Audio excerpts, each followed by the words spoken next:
Hallo und herzlich willkommen zu Music Talk Ausgefragt. Heute bin ich in Berlin bei der Avid Creation Tour und habe einen wirklich erfahrenen, erfolgreichen Produzenten hier neben mir. Das ist der Jacob Hellner aus Schweden. Hallo. Hello, hello. Nice to be here. Herzlich willkommen zu Music Talk, dem Music- und Sound-Production-Podcast aus Berlin. So, for those who do not know, you are the producer of Rammstein. Yes, that's my claim to fame. Okay, great. Yeah. But how does a Swedish man get the job of being a producer of a German band? I was many years ago producing the Swedish act Clawfinger. Oh, early, combining rap and metal, and at that time we were really, I was in the hip hop world, but grew up in the rock world. So I was, and those two worlds were kind of meeting, and we ran into Clawfinger, who were building up something, and we did that record, and we were so right on time with the new fresh thing, and they were quite quickly became very successful in Germany. Oh, so they thought, oh, we'd like to have the sound of this guy. And Rammstein had just been signed by Motor in Hamburg, and they needed a producer, and they felt that they needed someone from the outside. Okay. They wanted an international sort of touch to it. Oh, right. And they had been in touch with some English guys, and then they got you. And they heard the Clawfinger stuff, and they really liked that. Okay. And I was contacted by someone at Motor, and they sent me some demos that were, you know what is funny is I know the guy from Sony Music who turned Rammstein down and signed us, which was definitely a bad deal. But really, what I'm really anxious before I forget to ask you is, when I first heard the first Rammstein records, the guitar sound was so different and new, and what amazed me was the way how it was rhythmically set, and how it was so much staccato. And I was told it's done using gates and stuff. Is there a technical trick, or do they play it like this? They play it like this. We have two very good guitar players in this band. Overall, they're fabulous musicians. This is a really main thing, and it's played. There's no magic to it apart from the fact that the sound comes from two sources. One being a very loud rectifier, which is kind of the analog side to the sound, and the other is the SansAmp. All right. Yeah, and it's just those two combined. And is it a lot of Pro Tools sample edit? Shifting stuff around beat correcting and quantizing. They play. Okay, because I saw them live here in Berlin, and I was going, oh, I'm not sure. Can they really be that tight? Yeah. Or is it playback? And it's live. No. This is a really good band. There's a reason why they become so successful. They're really good, and. So it's all, it's a very sort of traditional way of working, the way I work. Is it really like they play together the playback? No. It's of course it's one at a time, and I really sort of push things until I have a performance that I really like, and it's a lot of work. It's not that they it's one by one, and it's not like they come together. Of course it's like this, but it's not like, even though the riff is the same throughout the whole song, usually, or with some variations, it's rarely, there's the occasion, but it's never sort of a copy-paste thing. You just make the effort to, now we record the first section of the, first chorus of the riff, and then we go to the second chorus. So it's... That's interesting, because I did a small podcast on the subject where I said, when you just copy patterns, they have no sense of what's going on around them. They're sort of mindless patterns, and you shouldn't just copy something from the beginning to the end, because emotionally, after 3 minutes, you're in a different... And even if the same riff, the drummer is playing, he might have switched from one hi-hat to the other hi-hat, or he's gone maybe playing on the right at the second half of the chorus, or whatever. There are all these, as you say, color changes that brings the song forward emotionally, and the musicians has to lock into that. And it's all Pro Tools? Yes, I'm now since my first Pro Tools project was when we mixed their live DVD Völkerball. And since then I work in Pro Tools, and we have during the production quite a few workstations. Some of us work in Pro Tools, and some work in Logic. From some of the sequencing stuff, the band works. So there's pre-production? Yeah. Okay. Massive pre-production, months of rehearsal, years of songwriting. All right. It takes, this last record, from my first meeting to a finished album, was about 18 months. Oh, Jesus. And they had spent a year before that writing. Oh, no. Because we discussed that. Sorry if I interrupt you, but that's something we discussed in our podcast last week, was that you should put out a lot of material and then get away with all the bad bits, rather than trying to have one idea and try to work that one idea. How is the process with Rammstein? Do they come up with 100 songs, squeeze it down to 10? There's a lot. I probably heard at one stage there was probably 30 songs floating around, and their process, which is kind of common in the world of harder music, I guess, is that basically a song is an instrumental. The vocals come in quite late in the picture. Even though I talked to someone who was working from some English band in this genre, and they basically mix the instrumentals and then they put the vocals on. It's really so. But the band works up instrumentals, and that has a certain mood or whatever, and that triggers the singer to come up with vocal ideas, and then he does this. Then it might go back to the drawing board with the band, and they rework it. So it's you slowly build something up. Is the first thing the guitar riff? I would say so, yeah. I mean, it can be, they have various members bring the components, so to say. Some might just bring a sequence, but usually I would say someone brings in a riff.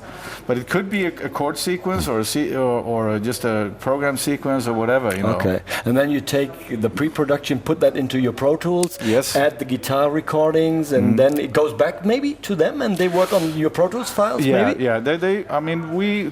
We track the band in the rehearsal room, with 8 tracks, and that sort of goes into the session. So we have a reference point on how it was played, and then we have all the MIDI stuff turned to audio files, and so that when we go into the studio, there's already like 30 tracks, or 20 to 30 tracks of stuff already there before they start adding dubs. Okay, and then we do, but then as we go along, I will remove stuff, of course. Then once we've done the drums, I don't really need to go back to the demos. But the demos are good to have, as a point of reference. We do something in the rehearsal room, it feels good, and we want to sort of remember what it was that made it feel good and how we played it. Rehearsal room? Yeah. So you're not rehearsing in the studio? No.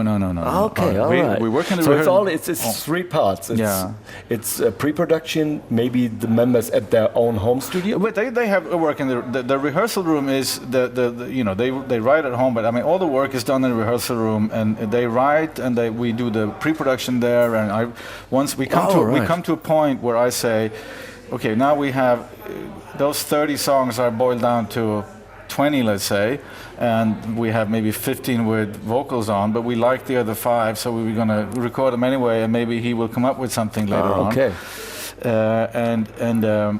So then we come to a point where we said, okay, no more songwriting, now we go into rehearsing. Okay. So now we got to rehearse the song and really get a feel for how the song should flow in the rehearsal room, and that is documented. Guys, rehearsal. Yes. Very important. You need to rehearse. Pre-production is the most important part. Okay. From my perspective, and when I make records, pre-production, if you don't do your pre-production right, you will have problems later. Okay, because lots of bands, they go in the studio and suddenly everything can be heard really well because recording. Then they find out they should have practiced maybe a little longer in the beginning. No, I don't want any surprises. Is the mixing separated from that? Is that totally all the songs are there, and then you say, okay, now we go mix it? That's so it's a pre-production, and then it's the long recording process of tracking recording the songs, and then we usually take a break and then come back and finish off the tracks. And go into a mixing session, which is we do in Stockholm with Stefan Glaumann, this fantastic mixing engineer, and that goes on for. Ooh. Yeah, I mean, we so that's your main job. You have no time to do anything. No. And you make sure that you don't have any other projects planned after a Rammstein record. After Rammstein record, you need a holiday. Okay, all right. So when you go into the studio, all the geeks out there that are now watching in the podcast, they want to know what software are you using? Is it Pro Tools all the way through? Is it your main work thing? I mean, for everything, even the mix down. Sure. I mean, I use Pro Tools with these guys. It's quite traditional. It's a tape recorder, and the tool we use for. Is it also a mixing board? Sorry. It's yes and no. I'd say we do 2/3 of the mixing in the box. So a lot of, but it's routed out onto Stefan's Neve desk, which acts as a summer, I would say. But it's really the drums are maybe down to 8 tracks and the guitars. You boil it down in stems. Okay. So there's a lot of subgrouping in Pro Tools, and that is routed out onto his desk. And and then we do most of the automation in Pro Tools. But some outside vocals and snare drum, I would say, is what we do outside. And EQing and. Sure. I mean, we do. There's a lot of processing going on outside as well, but. For each project, I would say we do more and more in the box. Okay, and there's always this battle between the analog guys and the digital guys. What is your opinion? Is it more practical, and that's why you use it, or does it sound equally well? I mean, if you would sum in Pro Tools, you get one flavor, and if you bring that out to Stefan Glaumann's old Neve desk, you get a different flavor, and they're just flavors. Okay. And I'm sure that in these days and age, you cannot blame technology for your records being crap. It's all about the humans operating the stuff. I'm sure that if Stefan needed to do a mix in Pro Tools, he would be able to do that totally in the box, because he's such a good mix engineer. Okay, yeah. He would make it work for him. And we mixed the whole Völkerball DVD is done in the box. Okay. What are your 3 favorite plugins? Oh, that's constantly changing. I mean, my workhorses. If I look at this Rammstein production, Sonox are the compressors and the are workhorses for me. And Waves is used a lot. And I use Digi plugins a lot as well. They're really good. Yeah. Reverb? What's your choice? We Reverb. Yeah. Good old Lexicon. We had the Bricasti, one of the Bricastis, and one 480 that we had, and then we had some stuff in like Revibe in the box for certain keyboard stuff, and but it's not and delays, and they're most all of them in the box, I would say. But it's not like Rammstein is. There's not that much effect on it, is it? No, I mean the space. It's in the music, and we spend so much time getting, optimizing the recording situation for each. Before you start recording, right? For each individual, and that individual's sonic character has to be brought into the production, and that's the challenge, to capture the identity of each band member in the best way, and that's why you. So you think that most ambitious amateurs out there are too focused on the technology? They think it can all be fixed with a plugin, and they spend too. Because when I do stuff occasionally do some production, I realize that I'd rather play the guitar again on my 8-track. I'm using an Akai DR8. It was just a tape thing, and then I realized, I said, I'd rather play the guitar 10 times. Instead of spending the hour it would take to edit it. Yeah, sure. I'm this way as well. I do. You have to.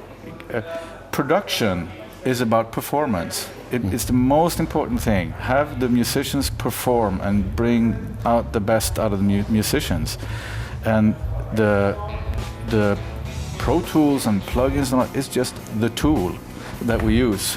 I think that's a very good finish to our interview, isn't it? Yeah. Jacob, what do you think? Yeah, sure. So, it's not the plugins. It's the hand of the guitar player. Yeah, exactly. That's the secret. Okay. Thank you very much, Jacob. Yeah, It's been a pleasure talking to you. My pleasure.